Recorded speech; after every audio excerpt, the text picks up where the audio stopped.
Right now, you are comfortable. You might not even feel it, but you are. Somewhere in your home, there's a switch, a dial, a glowing little screen on the wall. The moment the air gets too cold, a machine hums to life. It fixes the temperature before your skin even notices. You move from a warm bed to a warm kitchen. You go from a warm car to a warm building. The coldest moment of your entire day is crossing a parking lot. For you, winter is a mild annoyance. It's a heavier coat. It's scraping frost off a windshield.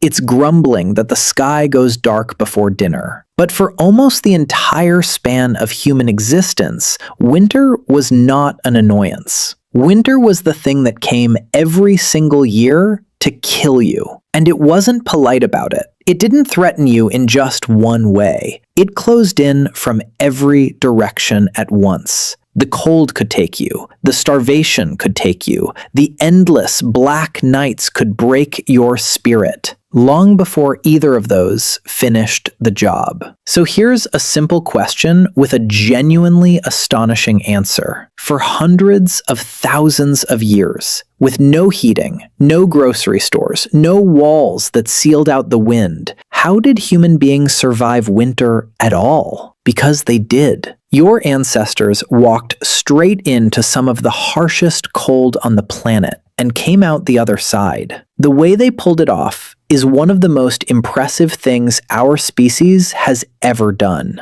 Let's start with the most obvious enemy, the cold itself. A human being is a tropical animal. We evolved in the warm regions of Africa. A bare human body loses heat frighteningly fast. In truly cold conditions, hypothermia can set in within hours. Your fingers stop obeying you. Your thoughts turn slow and foggy. Once your core temperature falls far enough, your body simply shuts down. No fur worth mentioning, no thick fat layer, no claws, no natural defense against the cold at all. On paper, we are one of the least equipped large animals on Earth for a hard winter. And yet, humans didn't just endure the cold, they marched into it deliberately, spreading north into Ice Age Europe, into Siberia, into places where winter temperatures fell far below anything an unprotected human body can survive. So how? The first answer is fire. But fire has a fatal limitation. It only warms the side of you that faces it. It doesn't come with you. The instant you step away to gather wood or hunt,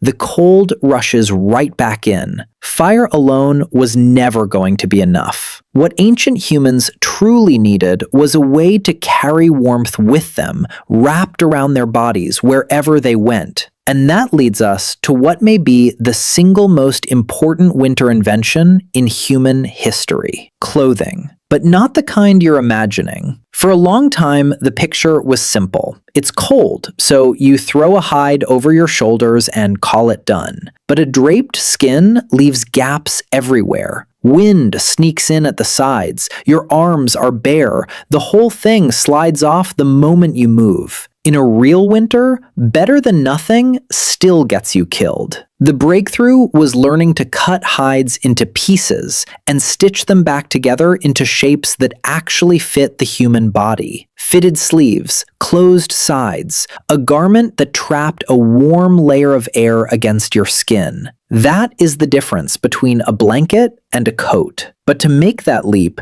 you needed a tool that is genuinely hard to build: a needle with an eye. You had to take a sliver of bone, grind it thin, and drill a hole through it delicate enough to carry thread, but strong enough not to snap. Archaeologists have found bone needles like these dating back more than 40,000 years. And the thread came from the animals too. Sinew, the tough fiber connecting muscle to bone, could be stripped, dried, and used to sew hides into something that truly sealed. Fur turned inward, layered against the skin. Suddenly, a person could stand in air cold enough to kill and stay alive inside their own pocket of warmth. Without the needle and the thread, there is no human being in Ice Age Siberia. So now you're warm enough to move, but the sun is dropping. The temperature is falling further. You face a problem clothing can't solve. You need somewhere to survive the night. The obvious answer is a cave. A deep cave holds a steady temperature.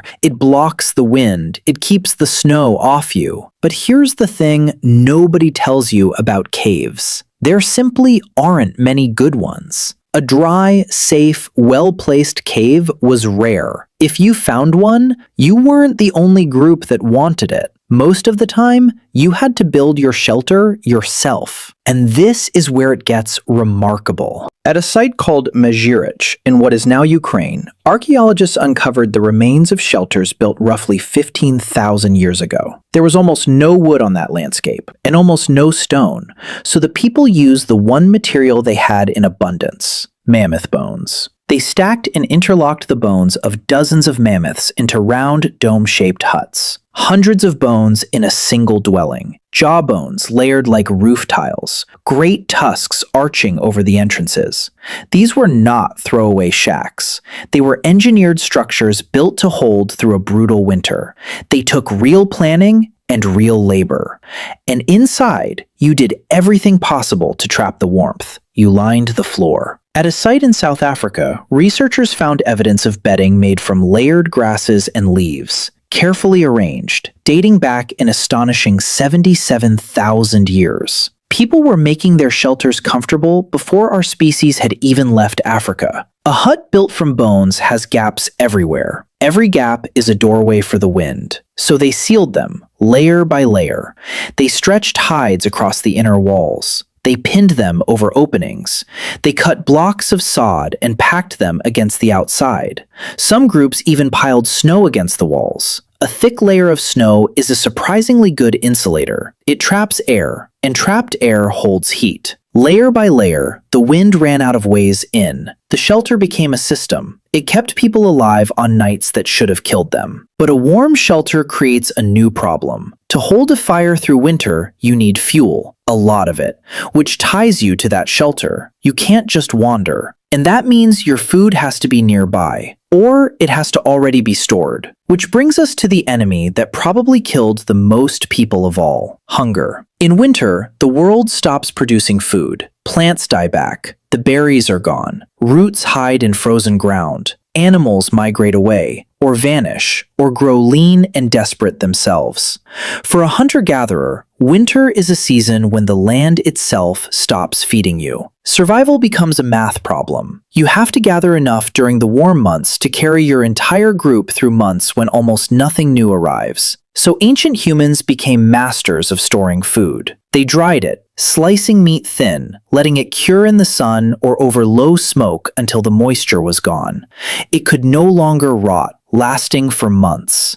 They used the cold itself as a tool, digging pits into frozen ground to keep meat from a big kill edible. Winter, the very thing trying to starve them, became the thing that preserved their food. But the most precious food of all wasn't lean meat. It was fat. When your body is burning enormous energy just to stay warm, fat is the most concentrated fuel. They rendered animal fat into stable, storable tallow. They mixed it with dried meat to create a dense, portable food packed with calories. In a season where every calorie was a battle, fat was often the difference between a group that reached spring and one that didn't. So now you're warm, sheltered, and fed. You've beaten 3 of winter's weapons, but there's a 4th. It's the one people rarely think about, because it doesn't attack the body, it attacks the mind, the darkness. The further north you go, the shorter the days become, and the longer the nights become. Brutally long. You might get only a few hours of usable light, then 15 or 16 hours of cold blackness, with nothing to do but wait. You can't travel far. You can't hunt well in the dark. You're confined to a tiny space with the same handful of people, night after night after night. That kind of endless waiting can wear a person down in ways the cold never could. But here's what's remarkable. Humans didn't just survive the darkness. They used it. The long nights became the birthplace of something powerful: Storytelling. Language grew richer around the fire. Myths were born. Knowledge passed from the old to the young. The darkness that could have broken the human spirit instead forged it stronger. Winter didn't just test our ancestors. It shaped them. Every single thing that tried to kill them, the cold, the hunger, the shelterlessness, the darkness, they turned into an invention. Clothing, stored food, engineered shelters, stories, and culture. So the next time you grumble about scraping frost off your windshield, remember this. You're not just surviving winter. You're carrying forward the legacy of people who stared into the frozen dark and refused to blink. Winter built us, and we're still here.